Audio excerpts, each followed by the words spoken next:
tardes ya es, ¿verdad? Tenemos ya las primeras reflexiones sobre el presupuesto que se envió el día de ayer, el presupuesto para el año 2016. Y lo que podemos decir primeramente es que no existe austeridad en este presupuesto enviado por el gobierno federal. No hubo apretón de cinturón, o si se lo apretaron, se lo pusieron abajo de la panza, porque sigue siendo 4.7 billones, igual que el año pasado.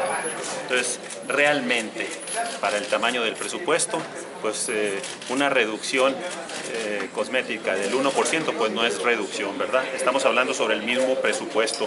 Un presupuesto que ya en estos 3 años de esta administración ha comprobado, porque es reflejo también de un sistema y un modelo económico agotado.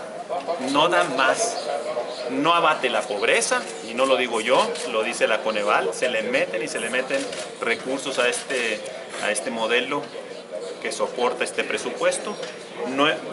Normalmente seguimos avanzando con nuevos endeudamientos crecientes que no se veían en décadas. El crecimiento económico sigue siendo nulo por tercer año consecutivo, mala calidad educativa y de salud por más recursos que se le mete, y la burocracia sigue siendo pues una entidad voraz que está adicta a más recursos. ¿Y dónde sacan los recursos? Pues de los ciudadanos. El error de este modelo es pensar que el presidente Peña Nieto, o que el secretario de Hacienda Luis Videgaray, o que el gobierno en general y el mundo político van a mover a México. No. Se han subido desde que llegó esta administración 26% los ingresos del presupuesto, y la economía nomás no se mueve. Y el ingreso de las familias sigue estancado. Pues para esto nos están proponiendo medidas cosméticas. El déficit cero que prometió el presidente sigue sin ser cumplido. Cada niño, ya con este presupuesto, debería, y con los nuevos endeudamientos, que aquí lo marcan de 577,000 millones de nueva deuda, otra vez, esta es la reconocida, faltan deudas escondidas que y hablando en cristiano, cualquiera entendería que son deudas como los bonos educativos. Pues para el secretario de Hacienda no son nuevas deudas, ¿verdad? Aunque conllevan intereses y se van a pagar en el futuro. Es hacer caravana con sombrero ajeno. Paguen los que vienen y disfruten hoy los gobiernos. Y aquí cada niño nace, con este presupuesto ya llegamos a 8 billones de pesos, un crecimiento histórico de la deuda, y cada niño que nazca en México este año 2016 van a ser con un endeudamiento de 70,000 pesos. Sigue pues también muy fuerte en el presupuesto mostrándose la amortización por pensiones, que ya va a ser alrededor de 600,000 millones de pesos. Y si vemos atrás, en el año 2000 eran 120,000 millones de pesos lo que se amortizaba por pensiones. Es una deuda contingente que se tiene, pues ahora ya conlleva alrededor de 600,000 millones de pesos, y para el año 2000 va a ser 1 billón de pesos de pagos por pensiones. Entonces el pago por pensiones, esa deuda contingente, se va comiendo el presupuesto público. Solo por intereses de la deuda se van a amortizar en este presupuesto 370,000 millones de pesos, 3 veces más que el presupuesto de Sedesol. Ese tamaño significa el costo de la deuda. Sigue el despilfarro en programas sociales, a pesar de que Coneval dice que hay 2 millones de más personas en pobreza y de que los programas no funcionan. Si tuviéramos que decir y figurar este despilfarro, pues diríamos que si quitáramos a la burocracia que administra los programas para abatir la pobreza, pues diríamos que los 11 millones de mexicanos en pobreza extrema, ese dinero pues equivaldría a 30,000 pesos por familia al mes. ¿Qué pasa? ¿Por qué no se notan? Porque se lo devora la burocracia que administra los programas contra la pobreza. Algo que nos preocupa muchísimo es que en este presupuesto viene un incremento de la recaudación tributaria de 19%. Esto quiere decir que piensan seguir exprimiendo a los bolsillos de los ciudadanos. Y pues yo creo que tendrían, como esas caricaturas, que voltear a los ciudadanos boca abajo y agarrarlo de las piernas y sacudirles los bolsillos, porque ya más no se puede. Y aquí pues es sumamente delicado este punto. Algunas cosas que proponemos son, pues primeramente, que el buen juez por su casa empieza, que el gasto político, esto es, de presidencia de la República, de legislativo, incluyendo la Cámara de Senadores, que partidos políticos, que el Instituto Electoral y que los tribunales electorales y todas las áreas que tienen que ver con la política, que han visto en las últimas décadas incrementar de manera increíble sus ingresos, muy por arriba del incremento de ingresos de los ciudadanos, pues que se reduzcan en un 50% sus presupuestos. Esto es el primer paso para atender la enorme desconfianza y la desilusión de los ciudadanos. El gasto administrativo del gobierno federal debería de reducirse en un 30%, no el de educación y salud y áreas sociales sensibles, sino el de la administración pública, que no genera valor y sí un gran costo a los ciudadanos.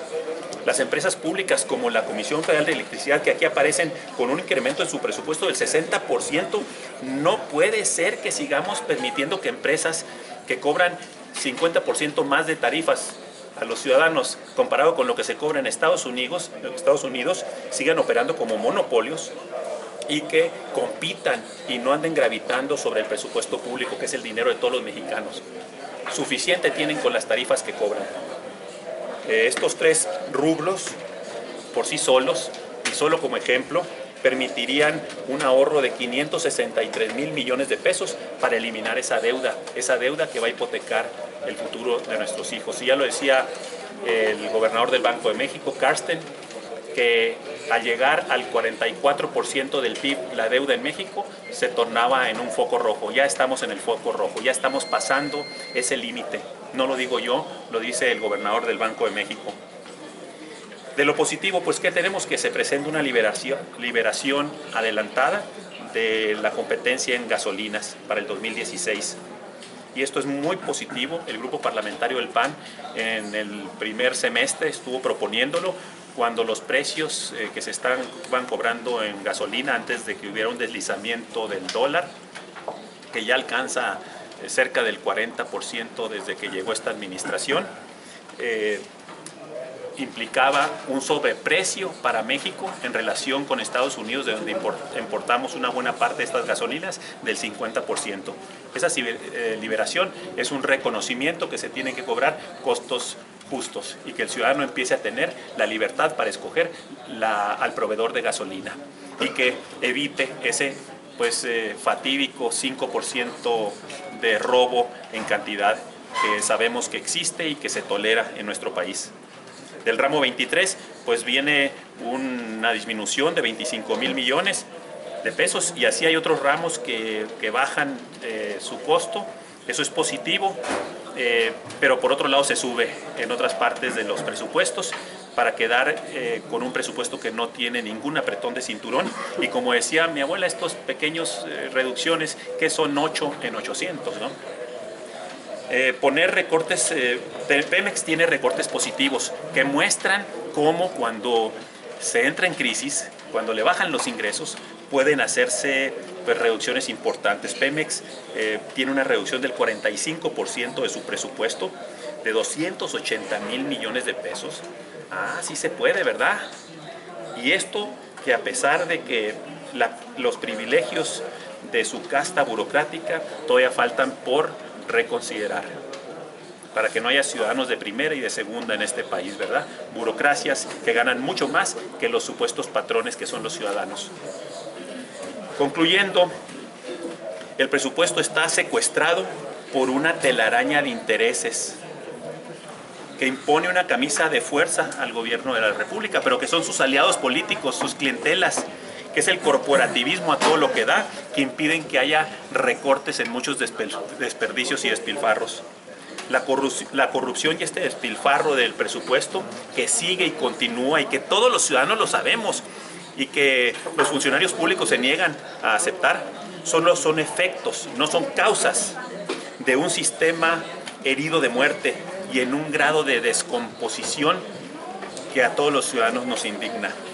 Un sistema ya agotado, que desde el 2000 solamente hicimos la alternancia, pero que sigue pendiente para crear un nuevo modelo de país que permita pues hacer que las familias puedan tener las oportunidades que no encuentran en su propio país y que muchas veces tienen que ir a buscarla a un país vecino que les brinde esas oportunidades. Y así es como vemos que 30 millones de mexicanos que viven allá producen económicamente mucho más que 120 millones de mexicanos que vivimos aquí. Y estos 20 millones son de la misma casta, son del mismo ADN. ¿Y por qué aquí no se produce igual? Porque tenemos una camisa de fuerza que se nos ha impuesto. Por eso el nuevo rumbo y el nuevo modelo deben implicar que a México no lo muevan los políticos, ni el presidente, ni la burocracia, ni el gasto público, sino los ciudadanos. Un nuevo modelo que haga que el dinero esté en los bolsillos de la gente y no en el presupuesto público. Y este presupuesto público sigue pensando que va a seguir extrayendo recursos de la gente. Necesitamos un modelo político que limite al gobierno y empodere al ciudadano para que tome muchas más decisiones. En fin, creemos que de fondo, cuando se habla de un presupuesto, se habla de un modelo de país.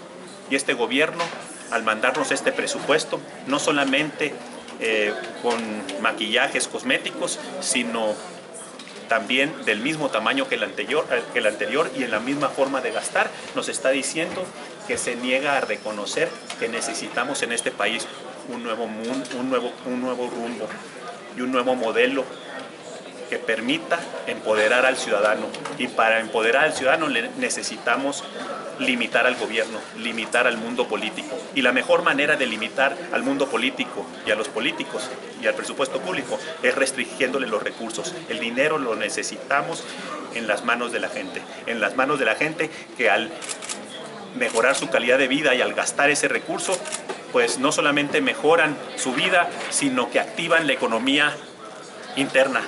Se preguntan, ¿por qué no se activa la economía interna? Porque se les ha quitado el dinero a la gente. ¿Y por qué no se generan los empleos? Porque se les ha quitado el dinero a las empresas para que inviertan, porque solamente con inversión se pueden generar empleos, y con empleos es como se pueden tener mejores salarios, y con empleos es como se abate la pobreza. Necesitamos ese nuevo rumbo. Se va a preguntarle, usted comenta de que hay que reducir el presupuesto de algunas instituciones, por ejemplo el INE. Si es posible reducir el presupuesto de este organismo al 50%, dado que ellos han solicitado que se les incremente el presupuesto. Imagínate que en la época de Woldenberg teníamos una fracción mínima de este presupuesto. Y estoy hablando en términos reales. Y resulta que las elecciones en este país eran más creíbles en aquella época que ahora. Entonces el dinero ni te abate la pobreza, ni te da credibilidad, ni genera mejores sistemas electorales. A veces hace daño porque nomás sirve para malgastarlo y para aumentar burocracias en donde se incluyen los amigos. Sí, habría posibilidad de que se redujera el presupuesto. Pues lo vamos a plantear y lo vamos a plantear muy fuerte, porque la clase política, ya dije partidos, dije también el INE, dije incluso tribunales electorales, la presidencia de la República, deben de poner la muestra a todo el país. Senador, ¿cómo viene el presupuesto para educación ahora que lo analizo? Bueno, viene de la misma manera, y ahí ni siquiera nos hemos puesto nosotros a decir que vamos a ver que se apriete el cinturón en educación. Lo que sí creemos es que debemos de darle más oportunidad a muchos mexicanos que requieren una educación especial, para lo cual el sistema educativo masivo que significa el sistema educativo público no les satisface. Personas que tienen debilidad auditiva, personas que tienen debilidad visual, personas que tienen talentos sobrenaturales casi, que son joyas que tenemos aquí en México y que necesitan una educación especializada. A ellos no se les debería de obligar a ir a la educación pública, sino darles su beca para que ellos, juntos con sus familias, puedan escoger la mejor universidad de acuerdo a sus capacidades y a sus necesidades. ¿Su punto de vista sobre los bonos? Ay, los bonos es una deuda. Y yo creo que los políticos se niegan o no cursaron aritmética. O sea, si camina como pato, grazna como pato, pues es pato, ¿no? Entonces, los bonos estos es adelantar, pedir un crédito con garantía de dineros futuros, que ni siquiera se tienen ahorita. y pues esa garantía y esa fuente de pago lo que va a generar son intereses y en el futuro se va a tener que pagar esos bonos con intereses, tienen una tasa, entonces son deuda. Si seguimos pensando en que vamos a hacer que el país crezca con nuevas deudas, vamos a seguir hipotecando el futuro. Y yo creo que ahorita ya llegó el momento en donde el tema de la deuda se puede convertir en una bomba de tiempo. Y lo que este gobierno no quiere es enfrentar esa realidad. Necesitamos hacer cumplir la promesa del presidente. No lo dije yo, lo dijo el presidente. Déficit cero. ¿Por qué lo dijo? Porque son muy peligrosas las deudas. Antes del 2000 sabíamos lo que nos ocurría con las deudas cuando pretendíamos crecer a base de ese endeudamiento. Teníamos 15 años tranquilos en ese tema. Hoy volvemos como los adictos, como lo decía Jonathan Heath, al probar nuevamente las deudas, volvemos a enfermarnos y a querer más deudas. Oiga, senador, usted dice que bueno que hay que aportarse al sector y además también lo dice el gobierno, ¿no? Y el Senado. Pero no había ahora en el mensaje del presidente Peña Nieto, llegan puras camionetas nuevas y las más caras. O sea, esto es contradictorio, no es una vergüenza, ¿no? Se tiene que predicar con el ejemplo. Y si la clase política no damos el ejemplo, la gente no sé qué va a hacer con nosotros, pero ya nos dio una probadita ahora con las candidaturas independientes. Aquí mismo en el Senado, del Belisario Domínguez, el titular Belisario Domínguez, el que dice Belisario Domínguez, unas camionetas, como 3 o 4 camionetas. Bueno, yo no quisiera personalizar.